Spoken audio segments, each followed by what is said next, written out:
స్తోత్రాలు. ప్రతి సేవకుడు కూడా అభిషేకించండి, వాళ్ళ కుటుంబాలను దీవించండి, కుటుంబాలను నెమ్మది కలిగి చేయండి. వందనాలు. కుటుంబ సమేతంగా ప్రభావం నిన్ను ఆరాధించడానికి, నేను అయ్యా పోగొట్టకు ప్రభావం నీ వాక్యం నుంచి సహాయం స్తోత్రం. అయ్యా వారికి ఉన్న సంఘాలను దీవించండి. అయ్యా దినదినము వర్ధిల్లడం సహాయం దయచండి. సంఘంలో ఉన్న వారిని కూడా దీవించమని ప్రార్థిస్తున్నాం, నడిపించమని ప్రార్థిస్తున్నాం. స్తోత్రాలు. పరిశుద్ధ ఆత్మదేవానికి వందనం. గొప్ప ఉజ్జీవాన్ని రగిలించమని ప్రార్థిస్తున్నాం. పరిశుద్ధ ఆత్మదేవానికి వందనాలు. మరి ప్రభా వేరే ప్రాంతంలో జరుగుతూ ఉండగా ప్రభావం దీనికి కావాల్సిన ఆర్థిక సహాయాన్ని సమకూర్చండి. నీకు వందనాలు. అనేక మంది ఇక్కడ తరలి ఉంచడానికి సహాయం చేయండి. అయ్యా అనేక మంది దాన్ని వీక్షించడానికి కూడా సహాయం చేయండి. ఆటంకాలు లేకున్నట్టుగా ఈ సమయం నుంచి ప్రభావాన్ని ప్రార్థిస్తున్నాం. అయా యేసునామంలో దురాత్మ శక్తులను కాల్చివేయమని ప్రార్థిస్తున్నాం. స్తోత్రాలు.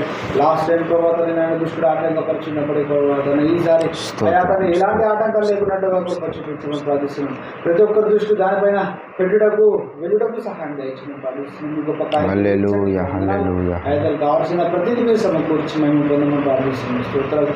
గొప్ప తండ్రి నీకు ఏమన్నా స్థితులు స్తోత్రాలు దానికి ప్రభావం ఆయన ప్రయాణాలు పెడుతున్నాం కూడా ప్రతి ఒక్కరు క్షేమమైన ప్రయాణాన్ని అనుగ్రహించమని ప్రార్థిస్తూ పరిశుద్ధ ఆత్మదేవ నీకు ఏమన్నా స్థితులు స్తోత్రాలు చెల్లించుకుంటూ మరొకసారి మీరు అందరూ మీ చేతికి ఎత్తిపడుతుంది. మీరే మీ దాసులందరూ మీ కృపలకి భద్రపరిచి బలపరిచి అక్కడ పర్యంత వరకు ఎలాంటి లోటుపాటు లేకున్నట్టుగా అయా బలాన్ని దాసులని ప్రభావితాన్ని పేరు కలిగి జీవించడానికి సహాయం చేస్తున్నాం ప్రార్థిస్తూ యేసు పరిశుద్ధ నామం నుండి ప్రార్థించి అనుకుంటున్నాము తండ్రి.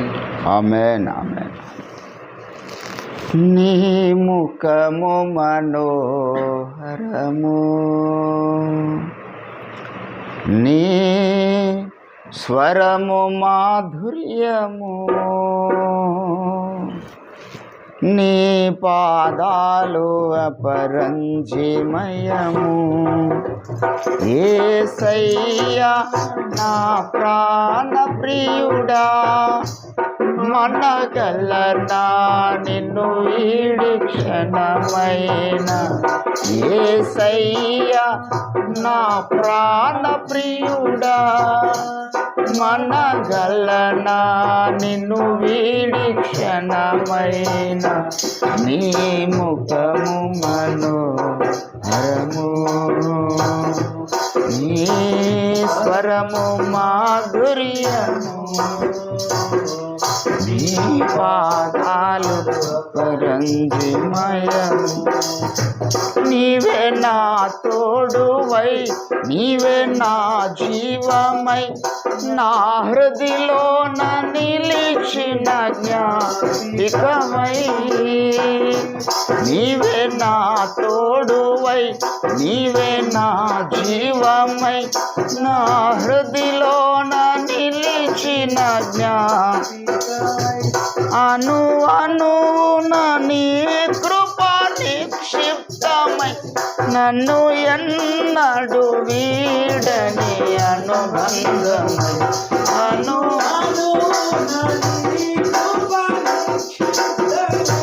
నన్ను ఎన్నడు వీడని అనుబంధమై.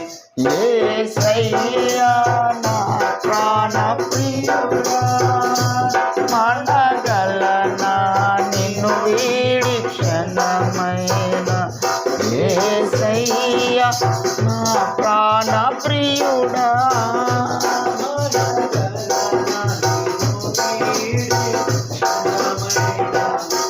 నీ ముఖము మనోహరము, నీ స్వరము మాధుర్యము, నీ పాదాలు పరంజిమయము. నీవే నా శైలమై, నీవే నా శృంగమై, నా విజయానికే నీవు జగలవు. ఆమేన్.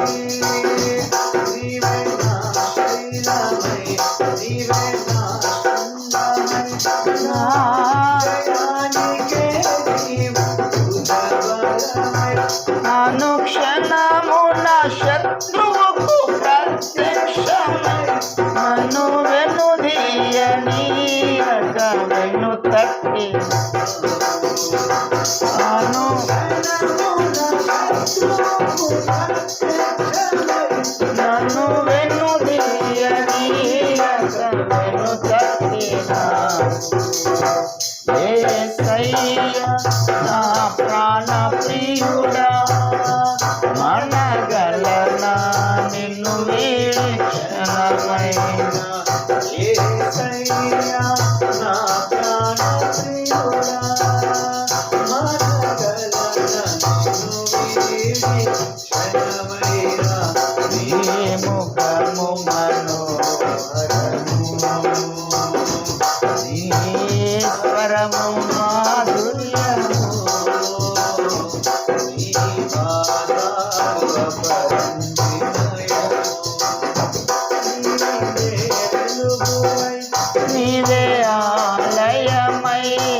హోలీ స్పిరిట్ లో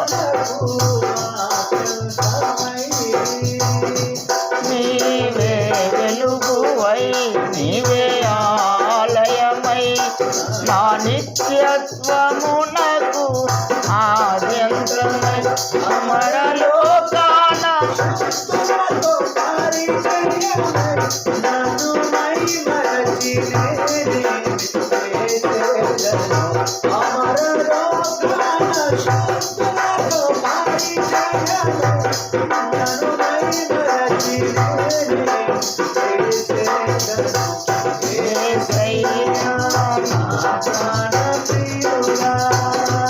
మనగలనా నిన్ను వీడి క్షణమైనా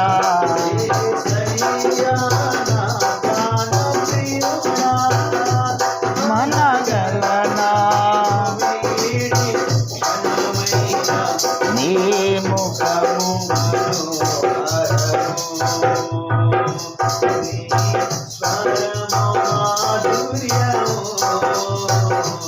నీ పాదాలు పరంజిమయము యేసయ్యా నీ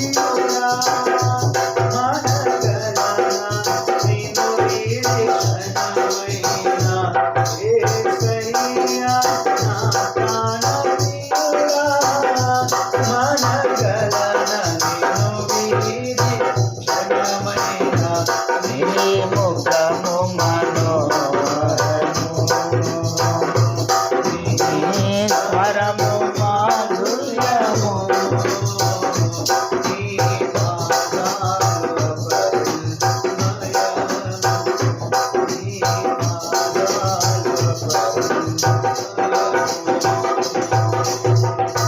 హల్లెలూయా హల్లెలూయా హల్లెలూయా హల్లెలూయా. స్తోత్రములు తండ్రి, మరొకసారి ఉదయకాల సమయంలో మీ పాదముల చెంతకు చేరి మీ నామాన్ని స్తుతించుటకు అనేక విజ్ఞాపనలు తెలియజేయటకు ఇచ్చినటువంటి కృప కొరకై నీకు స్తోత్రాలు. దైవమా ప్రార్థనలోకి పిలుస్తున్న వారిని మీరు జ్ఞాపకం చేసుకోనండి. తమ నవీందర్ని, శశిరావణను, ఇంకా ఎంతోమంది ఆన్లైన్ ద్వారా కూడా వీక్షిస్తున్న వారు, పార్టిసిపేట్ చేస్తున్న వారు ఉన్నారు. వారందరినీ మీరు జ్ఞాపకం చేసుకోనండి తండ్రి. నీకు స్తోత్రాలు. మా చిన్న సంఘాన్ని, మా సంఘ బిడ్డల్ని మీరు జ్ఞాపకం చేసుకోనండి. ప్రతి కుటుంబానికి కావాల్సినటువంటి క్షేమము, ప్రతి అవసరతను మీరు తీర్చండి. ఈ పరిశుద్ధాత్మ ద్వారా వారందరినీ మీరు ఆశీర్వదించండి తండ్రి. నీకు స్తోత్రాలు చెల్లిస్తూ ఉంటున్నాం. దయగల దేవా, ఇంకెన్నో విజ్ఞాపనలు ఉన్నాయి, కృప చూపించండి. మరి 12, 13, 14 తారీఖుల్లో వేములవాడలో జరగబోతున్నటువంటి అయా సభల నిమిత్తమై మేము ప్రార్థన చేస్తున్నాం. అయా నీ దాసుని అభిషేకించండి. మరి ఆ యొక్క ప్రాంతంలో జరుగుతున్నటువంటి యొక్క కూటములలో మీరు దిగిరండి దేవానికి స్తోత్రాలు. అనేక రోజుల తర్వాత మరలా నీ దాసుడు ఆ ప్రాంతానికి వస్తున్నాడు. ఆ యొక్క సరౌండింగ్ ప్రాంతంలో ఉన్నటువంటి అన్ని అగాపే సంఘాల వారు, సత్య సంబంధాలు అందరినీ మీరు పోగు చేయండి. మీ అద్భుత కార్యాలు జరిగించండి. దాసుడు ఐజాక్ జ్ఞాపకం చేసుకునండి. కావాల్సినటువంటి ఆర్థిక సహాయం, ఏర్పాట్ల విషయంలో, అన్ని విషయాల్లో మీరే కృపను అనుగ్రహించండి. నీకు స్తోత్రాలు చెల్లిస్తూ ఉంటున్నాం. సకల ఆటంకములను యేసుక్రీస్తున్నాములో గద్దిస్తూ బంధిస్తూ ఉన్నాం ప్రభువా. ఆ యొక్క స్థలమంతా మీ రక్తం చేత మీరు సీల్ చేయండి.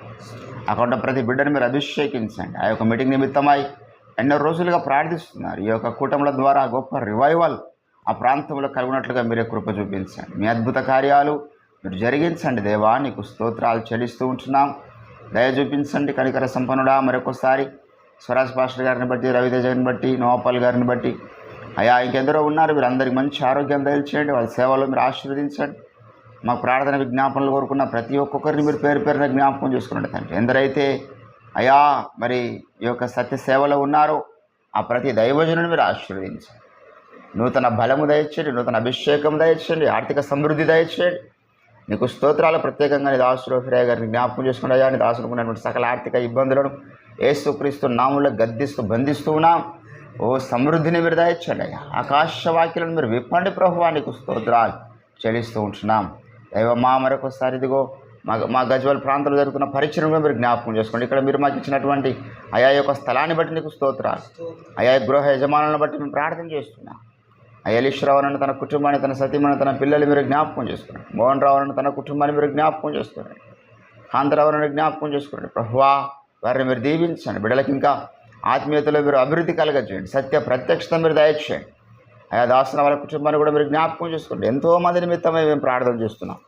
అయా ఈ ప్రాంతంలోని దాసునికి పరిచయమై అయా సత్యస్వార్థను విని కూడా మరి సహవాసానికి దూరంగా ఉన్న వారు అందరూ మీరు జ్ఞాపకం చేసుకున్నారు. వారి కన్నులు మీరు వెలిగించండి. వాడు మరలా అయా వారి యొక్క జీవితంలో సత్య ప్రత్యక్షతలోనికి వారు వచ్చినట్లుగా మీరు సహాయం దయచి అడ్డగిస్తున్న సకల చీకటి అంధకార దయ్యపు శక్తుల్ని కాల్చివేయండి ప్రభు. ఒక నామకార్థ క్రైస్తవులు కాకుండా నీ నామ ఘనత కొరకై ఈ భూమి మీద మేము గొప్ప కార్యాలు జరిగించుటకు జీవించే కృపను మీరు మాకు దయచేయమని వేడుకొంటున్నాం.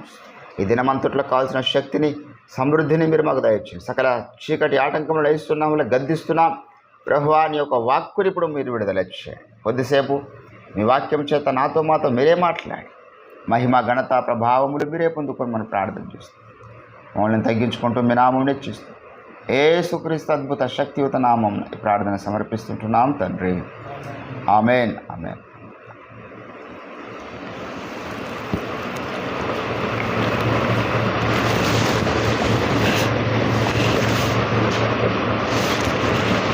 దేవుని నామానికి మహిమ కలుగును గాక. కొద్దిసేపు దేవుని యొక్క వాక్యాన్ని మనం ఆశీర్వాదకరంగా దినమంతట్లోకి వెళ్ళబోచున్నాం కనుక దేవుని యొక్క శక్తి మనకు కావాలి. వాక్యరూపమై ఉన్నటువంటి దేవుడు తన శక్తిని మనకు అనుగ్రహించును గాక. యోహాను సువార్త దయచేసి యోహాను సువార్తలోని మనం వద్దాం.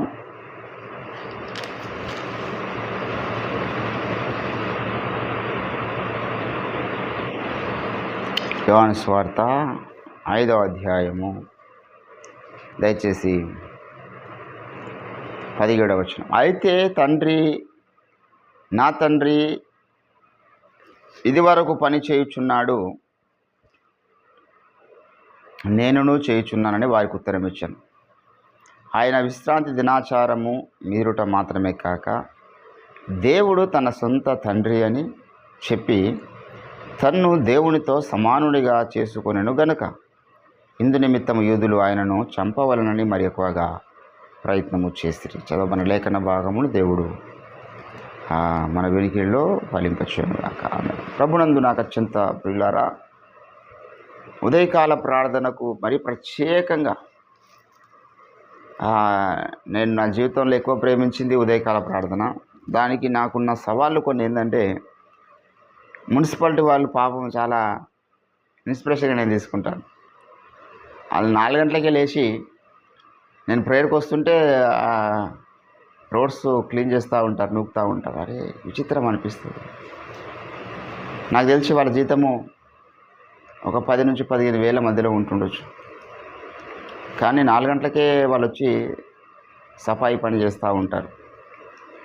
మరి జీవం గల దేవుని ఆరాధించడం మనం ఎన్ని గంటలకు లేవాలి అని చాలాసార్లు నేను వాళ్ళని జ్ఞాపకం చేసుకొని బలం పొందుకున్నటువంటి దినాలు ఉన్నాయి. ఎట్లా సాధ్యమైందయ్యా నీకు ప్రతిరోజు ప్రార్థన చేయడానికంటే, మొదటిది దేవుని కృప, రెండవది నాకు భూమి మీద ఎన్నో రకాలుగా దేవుడి రీతిగా సవాళ్ళ ద్వారా వారి మా ఇంటి దగ్గర పని మనిషి వస్తుంది. ఆమె 4 గంటలకు వచ్చి కసు నొక్కు. ఆశ్చర్యం అనిపిస్తుంది నాకు. 4 గంటలకు వచ్చి కసు నొక్కుతుందంటే ఏ టైంకి లేచి ఉంటుంది ఆమె? మరి ఆమెకి ఇచ్చే జీతం ఏ పాటిది? మరి అట్లా కష్టపడుతున్న వాళ్ళు చాలామంది ఉన్నారు. మనమైతే జీవం గల దేవుని సన్నిధిలో ఆరాధించుటకు వచ్చినాం, మన కంఠస్వరం ఆయన వినిపించుటకు వచ్చినాం, మన స్తుతులు మన ప్రభుకు చెల్లించుటకు వచ్చినాం. హల్లెలూయా. దట్స్ వై మనల్ని మనం ఎప్పుడు కూడా మరి బలహీనపరచుకోవద్దు. బలపరుచుకునేటటువంటి వేదికలు మనం ఏర్పాటు చేసుకోవాలి. బలపరిచేటటువంటి కార్యక్రమాలను, బలపరిచేటటువంటి ప్రక్రియల్ని మనము జ్ఞాపకం చేసుకుంటూ ఉండాలి. హల్లెలూయా. దేవుని బిడ్డలారా, చదవబడిన లేఖన పరిశుద్ధ భాగంలో మనం గమనించినట్లయితే యేసు ప్రభుల వారు చాలా విచిత్రమైనటువంటి మాటలు బైబిల్ గ్రంథంలో అనేక సార్లు ఆయన మాట్లాడడము మనం చూస్తాం. చాలా విచిత్రమైనటువంటి మాట. అందులో ఒక విచిత్రమైన మాట ఏంటంటే, దేవుడు నా సొంత తండ్రి అని చెప్పినటువంటి మాటలు ఏంటంటే, కొన్ని బైబిల్ గ్రంథంలో ఈ యూదులు ఇచ్చినటువంటి సాక్ష్యాలు చాలా విచిత్రంగా ఉంటాయి. 10వ అధ్యాయంలో మరి మనం గమనిస్తున్నట్లయితే 30వ వచనం చూడండి ఒకసారి.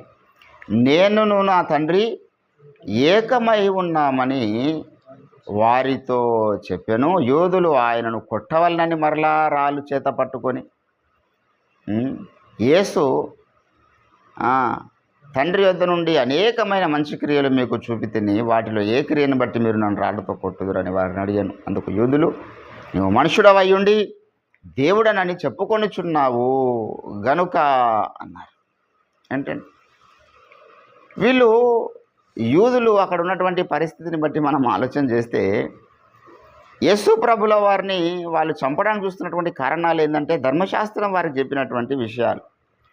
ధర్మశాస్త్రంలో మెస్సయ్య వస్తాడు, నా వంటి ఒక ప్రవక్తను నేను మరలా మీ కొరకు పుట్టిస్తానని మోషతో దేవుడు చేసినటువంటి వాగ్దానం ఉన్నది. తర్వాత యెషయా ప్రవక్త చేసినటువంటి ప్రవచనాలు ఉన్నాయి. మెస్సయ్య భూమి మీదకి వస్తాడు. దేవుని బిడ్డలారా, ఆయన వచ్చి వారితో మాట్లాడుతున్న సందర్భాలలో వాళ్ళు యేసు ప్రభుని అర్థం చేసుకోలేకపోయినాడు. మెస్సయ్య అంటే ఎవరు, మెస్సయ్యకు ఉన్నటువంటి లక్షణాలు ఏమిటి, ఎవరు మెస్సయ్య అనేటటువంటి విషయాలు వాళ్ళు గుర్తించలేకపోయారు. ఇక్కడ 37వ వచనంలో 5వ అధ్యాయంలో అంటున్నాడు, నన్ను పంపిన తండ్రియే నన్ను గురించి సాక్ష్యం ఇస్తున్నాడు రా బాబు. నన్ను గురించి ఆయన ఏమని సాక్ష్యం ఇస్తున్నాడు ఏంటండి, ఆయన నా ప్రియ కుమారుడని సాక్ష్యం ఇస్తున్నాడు. నా నామము ఆయనకున్నదని సాక్ష్యం ఇస్తున్నాడు. ఆయనకున్నది నా నామం, నాకు ఏ నామం అవుతున్నదో ఆ నామం ఆయనకున్నది. ఏంటండి నిర్గమకాండం 23వ అధ్యాయంలో మరి బైబిల్ చాలా స్పష్టముగా తెలియజేస్తూ ఉన్నది. ఏంటండి లేఖనాలను ప్రేమిస్తున్న వారు ఖచ్చితంగా ఈ యొక్క కుమార ప్రత్యక్షతను పొందుకోవాలి. యేసు ప్రభు ఎవరో ఆ ప్రత్యక్షత లేకపోతే ఆడ బైబిల్ పట్టుకోవడానికి అనర్హుడు. 23వ అధ్యాయము 20వ వచనంలో ఆయన సన్నిధిని మీరు ఏం చేయండి, జాగ్రత్తగా నడుచుకొనుడి, మీరు ఆయన మాట వినవలను, ఆయన కోపము రేపవద్దు, మీ అతిక్రమములు ఆయన పరిహరింపడు, నా నామము ఆయనకు ఉన్నది. అంటే ఇప్పుడు ఆయనకి ఏ నామం ఉన్నది, సమీపింపరాని తేజస్సులో దేవునికి ఏ నామం అయితే ఉన్నదో ఆ నామము యేసుక్రీస్తుకు ఉన్నదని అర్థం. ఆయనకు తండ్రి అనే నామం ఉందంటే యేసుప్రభుకు తండ్రి అనే నామం ఉన్నది ఆల్రెడీ, ఎవరు పెట్టాల్సిన అవసరం లేదు. ఆయనకు యెహోవా అనే నామం ఉన్నదంటే యేసుప్రభుకి యెహోవా అనే నామం ఉన్నది ఆల్రెడీ. ఆయన సర్వశక్తిమంతుడు అంటే యేసుక్రీస్తుకు సర్వశక్తిమంతుడు అనే నామం ఉన్నది ఆల్రెడీ. నామం అంటే పెట్టబడిన నామం అంటే ఒకటి ఉంటుంది ఏంటండి, గుణాతిశయములు అనేటటువంటి ఇది కూడా దేవుడు తన నామముతో పోల్చుకున్నాడు కదా. మరి మోషే వచ్చి అడిగినాడు, ప్రభువా మరి నీ పేరేమిటి అని అడిగినాడు కదా. మనందరికీ తెలుసు. దయచేసి మీరు గమనించినట్లయితే నిర్గమకాండము ఆయన తన పేరును ఎలాగ తెలియజేస్తున్నాడు ఏంటండి, ఇప్పుడు నా నామం ఆయనకు ఉన్నదంటే అర్థం ఏంటంటే ఫస్ట్ ఆయన నామం అంటే ఏందో మనకు తెలియాలి. నామము ఎన్ని రీతులుగా బైబిల్ మనకు బోధిస్తున్నది అనే విషయం తెలియాలి కదా. దయచేసి 34వ అధ్యాయము నిర్గమకాండం 34వ అధ్యాయంలో మొదటి నుంచి చదువుదాం. మరియు యెహోవా మోషేతో మొదటి పలకల వంటి మరి 2 రాతి పలకలు చెక్కెను. నీవు పగలగొట్టినటువంటి మొదటి పలకల మీద నున్న వాక్యములు నేను ఈ పలకల మీద వ్రాసేదను. ఉదయమునకు నీవు సిద్ధపడి ఉదయమున సినాయి కొండ ఎక్కి అక్కడ శిఖరము మీద నా సన్నిధిని నిలిచి ఉండవలెను. ఏ నరుడు నీతో ఆ కొండకు రాకూడదు, ఏ నరుడును ఈ కొండ మీద ఎక్కడైనా కనబడకూడదు. ఈ కొండ ఎదుట గొర్రెలైనను ఎద్దులైనను మేయకూడదని సెలవిచ్చాను. కాబట్టి అతడు మొదటి పలకల వంటి 2 రాతి పలకలను చెక్కెను. మోషే తనకు యెహోవా ఆజ్ఞాపించినట్లు ఉదయమందు పెద్దల కడనే లేచి 4 గంటలకి లేచి వెళ్ళిపోయినాడు. ఆ 2 రాత్రి పలకలను చేత పట్టుకుని సినాయి కొండ ఎక్కెను. మేఘంలో యెహోవా దిగి అక్కడ అతనితో నిలిచి యెహోవా అను నామమును ప్రకటించను. అతని ఎదుట యెహోవా అతన్ని దాటి వెళ్ళొచ్చు. యెహోవా చెప్తున్నాడు కదా తన నామం, యెహోవా కనికరమును దయయు దీర్ఘశాంతమును విస్తారమైన కృపాసత్యములు గల దేవుడైన యెహోవా, ఆయన వేవేల మందికి కృప చూపుచు దోషమును అపరాధమును పాపమును క్షమించును గాని ఏమాత్రము ఆయన దోషులు నిర్దోషులు ఎంచగా 3-4 తరముల వరకు తండ్రుల దోషములను కుమారుల మీదికి రప్పించునని ప్రకటించను. అందుకు మోషే త్వరపడి నేల వరకు తల వంచుకుని నమస్కారము చేసి, ప్రభువా, నా మీద నీ కటాక్షము నా మనవి ఆలకించి దయచేసి నా ప్రభువా మా మధ్య ఉండి మాతో కూడా రావాలని నీవు. ఏంటంటే తన నామం ఎంత పెద్దగా ఉంది, ఏం ప్రకటించుండు? తన నామమును ప్రకటించుండు. ఇక్కడ ఏ నామం అయితే దేవుని నామం అని చెప్పబడుచున్నదో అదంతా కూడా ఆయన గుణాతిశయములను తెలియజేస్తూ ఉన్నది. ఆయన వేవేల మందికి కృప చూపేటటువంటి తత్వం తెలియజేస్తూ ఉన్నది. ఆయన దోషములను క్షమించువాడుగా ఆయన తెలియజేస్తూ ఉన్నది. ఏంటంటే శిక్షలు రప్పించువాడుగా తెలియజేస్తూ ఉన్నది. ఇది దేవుని నామం. ఏంటంటే ఇప్పుడు ఆ నామం ఎవరుకున్నది? యేసుక్రీస్తుకున్నది. యూదులకు ఈ ప్రత్యక్షత లేదు. యేసు తను దేవునితో సమానునిగా చెప్పుకున్నాడంటే అర్థమేంది?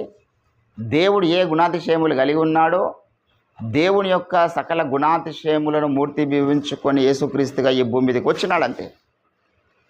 ఏంటండి గుణాతిశయములు వచ్చినాయి. అందుకే అంటాడు, తనకున్న సమస్త వైభవాన్ని వదులుకొని ఈ భూమి మీద ఆయన దేవుని గుణాతిశయములను ప్రచురం చేయడానికి పుట్టినాడు. హల్లెలూయా. అన్ని వదులుకున్నాడంటే అర్థమైంది? ఆయనకున్నటువంటి ఆ పవర్స్, దేవునితో సమానుడుగా ఉండాల్సినటువంటి పవర్ ఆయనకున్నది. దేవుడికి ఏ పేరు ఉన్నదో అదే పేరు ఈయనకున్నది. ఈయన ఒకడు మాత్రమే సమీపరాణ తేజస్సులో నుంచి బయటికి రాగలుగుతాడు, అవతలికి పోగలుగుతాడు. ఇంకెవరు వెళ్ళలేరు. ఆయన మాత్రమే వశిస్తూ అమృతం గలవాడై ఉన్నాడని చెప్పుకుంటున్నటువంటి ఆ దేవుడు బయటికి రావాలంటే యేసుక్రీస్తు రూపంలోనే రావాలి. కాబట్టి ఆయన యేసు తండ్రితో సమానుడు. యేసుకు తండ్రి అనేటువంటి పేరు ఉన్నది. యేసుకు యెహోవా అనే పేరు ఉన్నది. యేసే నిజమైన దేవుడు, నిత్య జీవం అనే పేరు ఉన్నది. ఈరోజు కుమార ప్రత్యక్షత దొరుకుతలేదు చాలామందికి. అరే తండ్రి వేరు, కుమారుడు వేరు. కుమారుడు తండ్రిని కనపరుస్తున్నాడు కదా అని మాట్లాడుతున్న వాళ్ళెందరో ఉన్నారు. ఈ యోహాను సువార్త అంతా కూడా దేవుని బిడ్డలారా యేసుక్రీస్తు యొక్క దైవత్వమును మనకు తెలియజేస్తూ ఉన్నది. Why do we worship our Jesus Christ? యేసుక్రీస్తుని మనం ఎందుకు ఆరాధించాలి?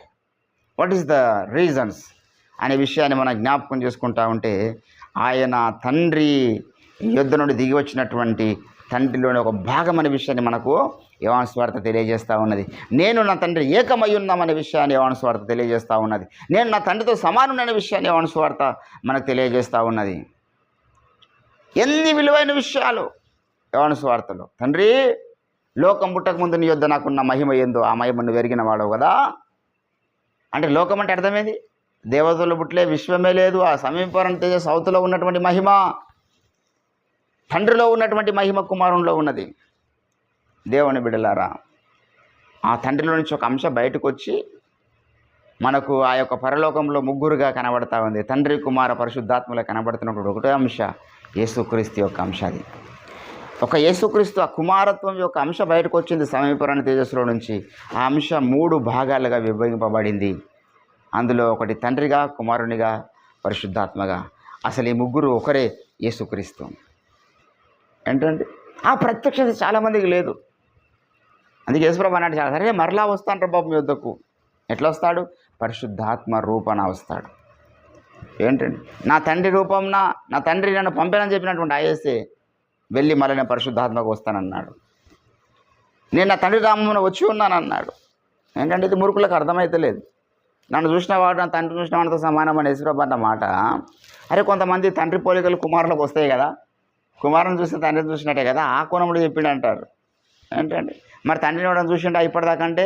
ఎవరు చూడలేదు. మీరు ఏ కాలం అందైనను ఆయన స్వరూపాన్ని చూడలేదు, ఆయన స్వరాన్ని వినలేదు. యేసుక్రీస్తే దేవుని స్వరూపి అయి ఉన్నాడు, ద ఇమేజ్ ఆఫ్ గాడ్.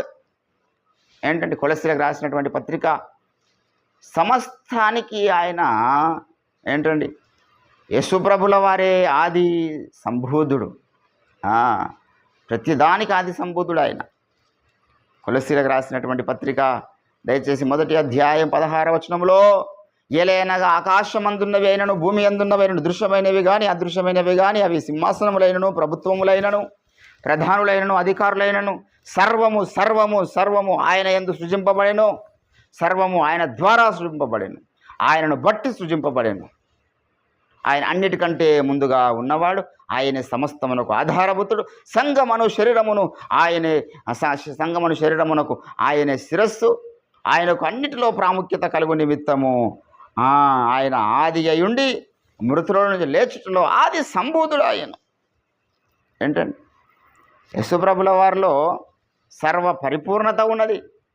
యేసుప్రభులో దైవత్వము లేదు, ఆయన కుమారుడే, ఆయన దేవుడు కాదు అని మాట్లాడుతున్నటువంటి మూర్ఖులకు ప్రత్యక్షత లేదనే విషయాన్ని మనం జ్ఞాపకం చేసుకోవాలి. అందుకే యేసుప్రభు రెండోసారి భూమి మీదకి వచ్చినప్పుడంట, అరే ఎంతమంది అయితే మీరు ఆయనను గుర్తించలేకపోయినారు, సాతాను గుర్తించలేకపోయాడు, సాతాను అనుసరులు గుర్తించలేకపోయారు కదా యేసుప్రభుల వారు దేవుడని.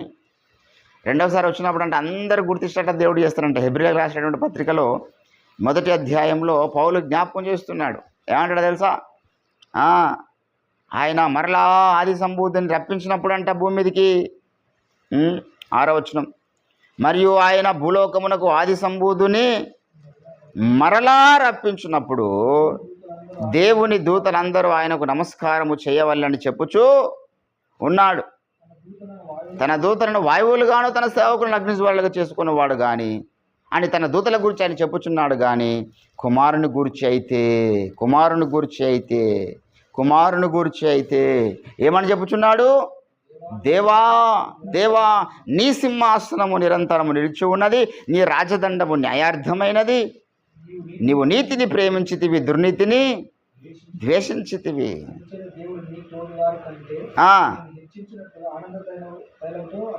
అభిషేకించి ఉన్నాడు. 45వ కీర్తనలో ఉన్న విషయాలు జ్ఞాపకం చేస్తూ ఉన్నాడు. దేవా నీ సింహాసనము. ఏంటండి, తండ్రి అయిన దేవుడు కుమారుడైన దేవునికి ఏమంటున్నాడు? దేవా నీ సింహాసనం. అంటే వాళ్ళు హెచ్చుతగ్గులు లేవు వారికి. తండ్రి కంటే కుమారుడు గొప్పడు, కుమారుడి కంటే తండ్రి గొప్పడు అనేది ఏం లేదు, వారు ఈక్వల్. యేసుప్రభు తండ్రిని దేవా అంటాడు, తండ్రి అయిన దేవుడు కుమారుని దేవుడు, ఎందుకంటే ఒకటే అంశం అది. ఆయన ఏకమై ఉన్నారు కాబట్టి ఇద్దరికి సమానమైనటువంటి పిలుపు ఉంటుంది, సమానమైనటువంటి స్టేటస్ ఉంటుంది, సమానమైనటువంటి రేంజ్ ఉంటుంది అన్నమాట. హల్లెలూయా. కాబట్టి దేవుని బిడ్డలారా, ఈరోజు యేసుక్రీస్తు గురించినటువంటి ప్రత్యక్షత మనకు రావాలి. అందుకే ప్రకటన గ్రంథంలో ఒక మాట అంటాడు. ప్రకటన గ్రంథం 1వ అధ్యాయంలో ఎవరికి అంట ఈ ప్రత్యక్షత, ప్రకటన గ్రంథంలో విషయాలు ఎవరికి అర్థమవుతాయి? ఏంటండి, ఈ సంగతులు త్వరలో సంభవింపబోచున్నవి, ఆయన తన దూతల ద్వారా వర్తమానం పంపి తన దాసులైన యోహానుకు వాటిని తెలియజేశాను. ఎవరికి? 1వ వచనంలో యేసుక్రీస్తు తన దాసులకు కనుపరచుటకు దేవుడు ఆయనకు అనుగ్రహించిన ప్రత్యక్షత. ఏంటంటే ఆ ఎంలైట్మెంట్ లేకపోతే యేసుప్రభు దేవుడుగా కనబడాడు. ప్రత్యక్షత ఉన్నోనికి యేసు దేవుడిగా కనబడతాడు. ఏంటంటే ఇప్పుడు యేసుప్రభు దేవుడు కాకపోతే ఆదిమ సంఘము యేసుప్రభు గురించి మాట్లాడినప్పుడు ఎందుకు వారిని చంపుతారు చెప్పండి? వారిని చంపడం గల కారణం ఏంది? అసలు బైబిల్ గ్రంథం అంతట్లో మీరు చదివితే సాతానుకు దేవునికి ఏమైనా పంచాది ఉందా? ఏం పంచాది లేదు. సాతానుకు మహోన్నతునికి పంచాది ఉన్నది. అసలు గొడవ వచ్చిందే మహోన్నతంతో నన్ను సమానుడిగా చేసుకుందని నీవు అనుకుంటేవి కదా. సాతానుగా వాడు మారడం గల కారణం ఏంటంటే యేసు ప్రభువును ఆరాధించకపోవడమే. కాబట్టి దేవుని కోపం వచ్చింది. అరే బాబు, మీరు ఆయనను ఆరాధించాలి, ఆయన ఆరాధించమని నేను చెప్తున్నాను. తండ్రిన దేవుడు ఏం చెప్పాడు? ఆర్డర్ చేశాడు, వర్షిప్ హిమ్ అని. నా కుమారుని మీరు ఏం చేయండి? ఘనపరచండి, మీరు ఆయన మాట వినండి అని తండ్రి అయిన దేవుడు చెప్తే ఆయన మాట వినరు వీళ్ళు, యేసుప్రభుని నమ్మరు. సరే నమ్మకపోని రేపు రెండోసారి వచ్చినప్పుడు ఆయన నరకంలో వేసినప్పుడు అర్థమవుతుంది యేసుప్రభుని నమ్మని వారందరికీ, దూతలైనా ప్రధానులైనా అధికారులైనా ఎవరైనా. కాబట్టి దేవుని బిడ్డలారా, కుమార ప్రత్యక్షత అనేటటువంటిది చాలా కీలకమైనటువంటి విషయం. ఇక్కడ అంటున్నాను, అందుకే మన మూలవాక్యములు ఆయన తను తండ్రితో సమానునిగా చేసుకున్నాడు.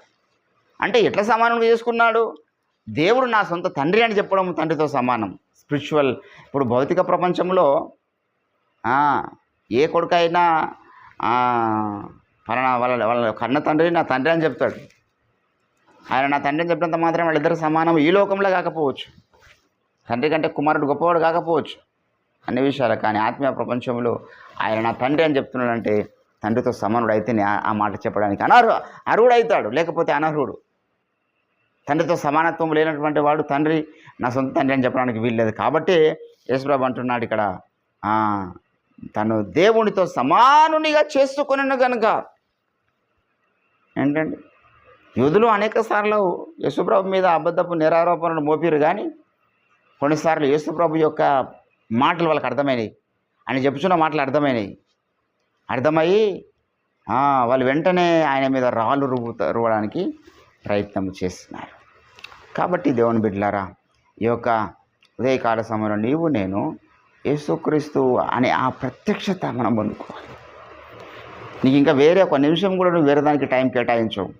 కుమార ప్రత్యక్షత పొందుకున్నప్పుడు నువ్వు యేసు ప్రభుతో బిజీ అయిపోతావు అన్నమాట. అరే, యేసు ప్రభు ఎంత ఉన్నతమైన దేవుడు, ఆ సర్వశక్తిమంతుడు, సర్వాధికారి, నా కొరకు సిలువలో ప్రాణము పెట్టినాడు, నా కొరకు తను తగ్గించుకొని ముఖం మీద మూవి వేయించుకున్నాడు, నా కొరకు ఆయన కాళ్ళు చేతుల్లో మేకులు ఒళ్ళంతా కొరడా దెబ్బ గాయాలు అనుభవించినాడు.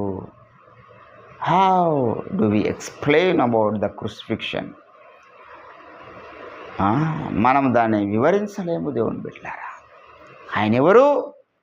దేవుడై ఉన్నటువంటి స్థితి ఆయనది, దేవుడిగా బ్రతికినటువంటి స్థితి.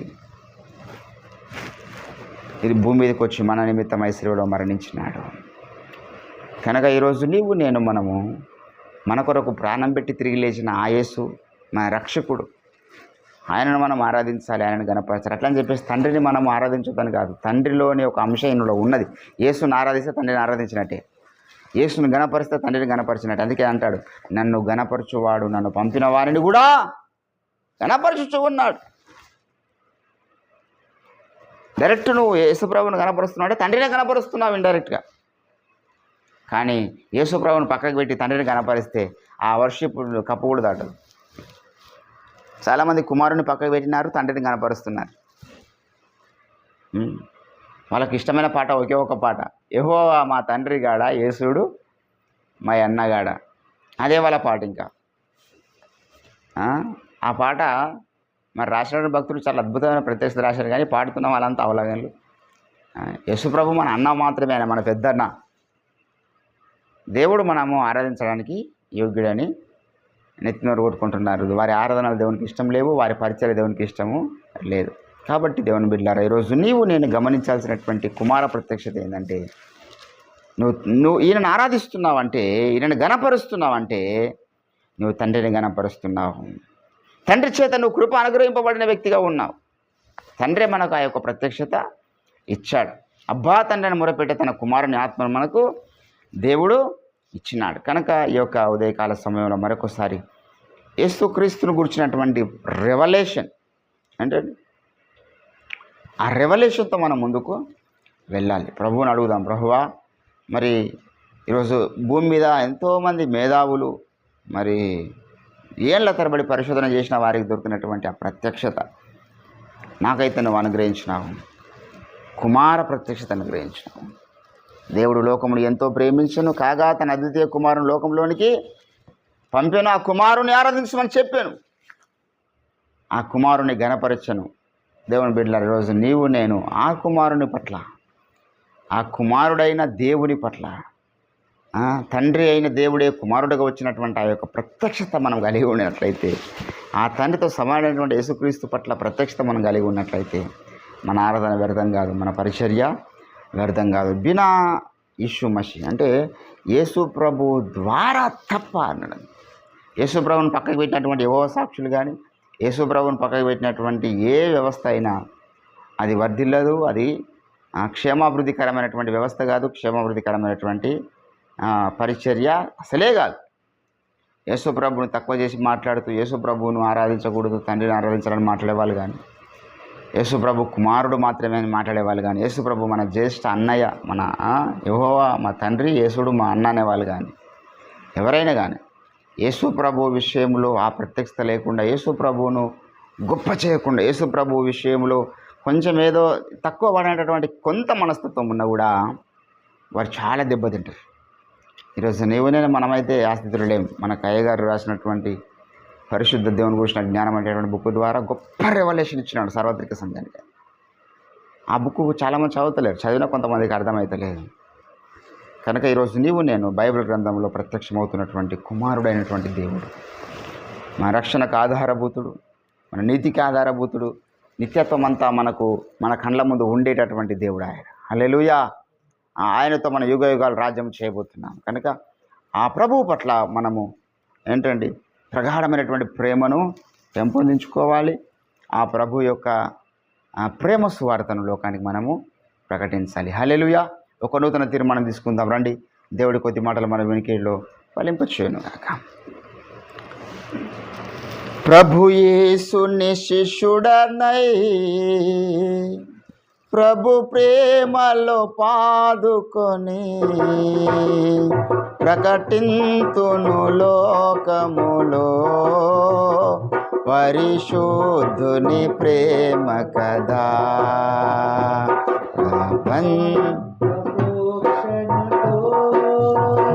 పరిపూర్ణ సమర్పణతో ప్రాణంబును ప్రభు కొరకు ప్రాణార్పణము చేతు.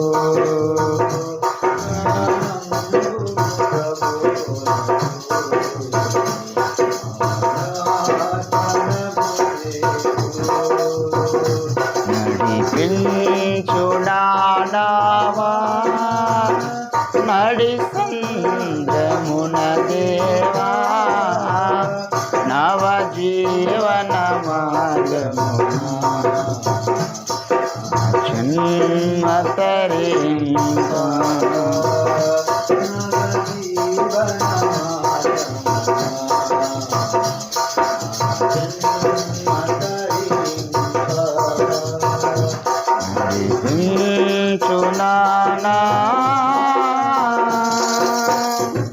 స్తోత్రములు తండ్రి, మీ ఘనమైన శ్రేష్టమైన నామను వందనాలు. మరొకసారి ఉదయకాల సమయంలో మీ పాదముల చెంతకు చేరి మీ నామాన్ని స్తుతించి కుమార ప్రత్యక్షత, లేఖన జ్ఞాని పొందాల్సినటువంటి కుమార ప్రత్యక్షత. అనేకులు లేఖనాలు పరిశోధిస్తున్నారు కానీ కుమార ప్రత్యక్షత పొందలేకపోతున్నారు. దైవమా, మా కన్నులు వెలిగించినందుకై, మా మనోనేత్రాలు వెలిగించినందుకై నీకు స్తోత్రాలు చెల్లించుకుంటున్నాను. ఆది సంభూతిని గుర్తించే కన్నులు మాకిచ్చినందుకై నీకు స్తోత్రాలు. ఆయన కుమారుడే ఈ లోకంలో కుమారుడుగా ప్రత్యక్షమైనాడు కానీ ఆయన తండ్రి లేనివాడు, తల్లి లేనివాడు, జీవితకాలమునకు ఆరంభమైనను లేనివాడు, అంతము లేనివాడు. ఆయన మెల్కి సదేకును పోలి ఉన్నాడు. ఆది మధ్యాంతరహితుడు ఆయన. కుమారుడే కానీ తండ్రి లేనటువంటి ఎంత విలువైన ప్రత్యక్షత తండ్రి. దేవా, నీవే రీతిగా అయితే ఉన్నవాడు కాని వాడుగా ఉన్నావు, అదే రీతిగా కుమారుడుగా ఉన్నాడనే ప్రత్యక్షత ఈరోజు మా సార్వత్రిక తెలుగు క్రైస్తవ సంఘములో అట్టి ప్రత్యక్షత అనేకులకు మీరు దయచేయండి. మీ ఆత్మకార్యం జరిగించండి. ఈ యొక్క వాక్యాన్ని ఫలింపచేయండి. స్తోత్రాలు చెల్లించుకుంటూ మరొకసారి దినమంతట్లో మీ ప్రత్యేకమైన కంచ కాపుదల నిండుగా మెండుగా మీరే మాకు దయచేయమని, సకల పొంచి ఉన్న చీకటి దుష్టాత్మలు వాటి ఆటంకంలో యేసుక్రీస్తునామములో గద్దిస్తూ బంధిస్తున్నాం. చీకటి నెట్వర్క్ అంతా యేసునామములో ఈరోజు కాలిపోను గాక. పరిశుద్ధాత్మదేవ, నీ యొక్క ప్రజెన్స్ దినమంతా మీరే మాకు అనుగ్రహించి మహిమ ఘనత ప్రభావములు మీరే పొందుకొని మనం ప్రార్థన చేస్తాం. మౌనం తగ్గించుకుంటూ మీ నామమును ఇచ్చిస్తాం. యేసుక్రీస్తు అద్భుత శక్తియుత నామమున ఈ ప్రార్థన సమర్పిస్తూ ఉంటున్నాం తండ్రి. యేసు రక్తమే ప్రభేసు రక్తమునకే ప్రభేసు నామానికి సంపూర్ణ విజయం, అపవాదికి వాని క్రియలకు అనంత కోటి నాశనము కలుగును గాక. Amen. Amen. Praise the lord.